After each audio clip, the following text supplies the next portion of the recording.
Mateus 16, a partir do versículo 21, nos oferece uma visão profunda sobre a missão de Jesus e a reação dos discípulos ao anúncio de seu sofrimento e morte iminente.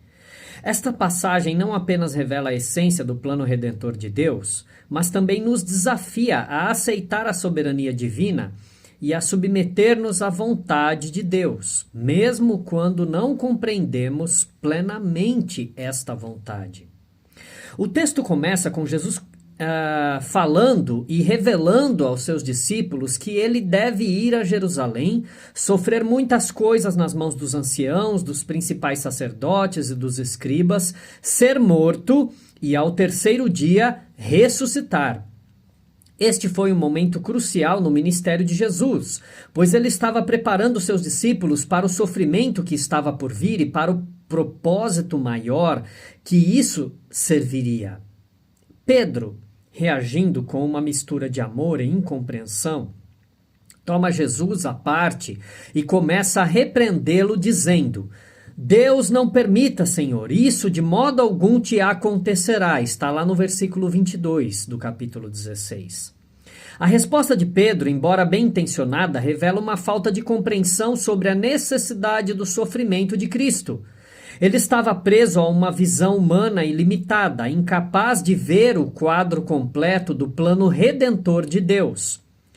Jesus, então, responde de forma contundente: Para trás de mim, Satanás! Você é uma pedra de tropeço para mim, porque não pensa nas coisas de Deus, mas nas coisas dos homens. Versículo 23. Com essas palavras, Jesus não estava apenas repreendendo Pedro, mas também estava deixando claro que qualquer tentativa de desviar-se do caminho da cruz era uma tentação satânica. Jesus sabia que seu sofrimento e morte eram essenciais para a salvação da humanidade. Esse diálogo entre Jesus e Pedro nos ensina algumas lições poderosas. A primeira delas, a necessidade do sofrimento de Cristo. A morte de Jesus na cruz não foi apenas um acidente trágico, mas um elemento central do plano de Deus para a redenção.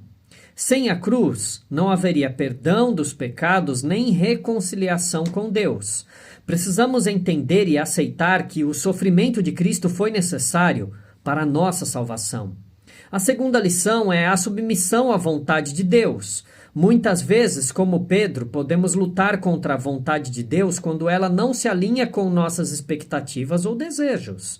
Somos chamados a confiar na soberania e no plano soberano de Deus, mesmo quando não compreendemos totalmente este plano.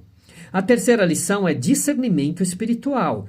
Jesus destaca a importância de pensar nas coisas de Deus e não nas coisas dos homens. Isso requer discernimento espiritual e uma mente renovada pela palavra de Deus. Precisamos estar atentos às influências que nos afastam do propósito de Deus e buscar constantemente a orientação do Espírito Santo. Para aplicar estas lições em nossas vidas, aqui estão algumas atitudes práticas. A primeira delas, aceite o plano redentor de Deus. Reafirme sua fé no sacrifício de Jesus na cruz. Medite sobre o significado da cruz e agradeça a Deus por seu amor e redenção. Reconheça que, sem o sofrimento de Cristo, não haveria salvação. Segundo, submeta-se à vontade de Deus.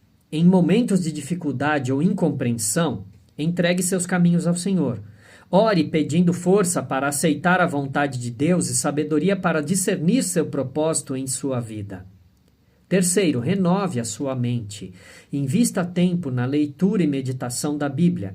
Permita que a palavra de Deus molde seus pensamentos e atitudes, ajudando-o a ver as circunstâncias da vida sob a perspectiva divina. Quarto, resista às tentações de desviar-se do caminho de Deus.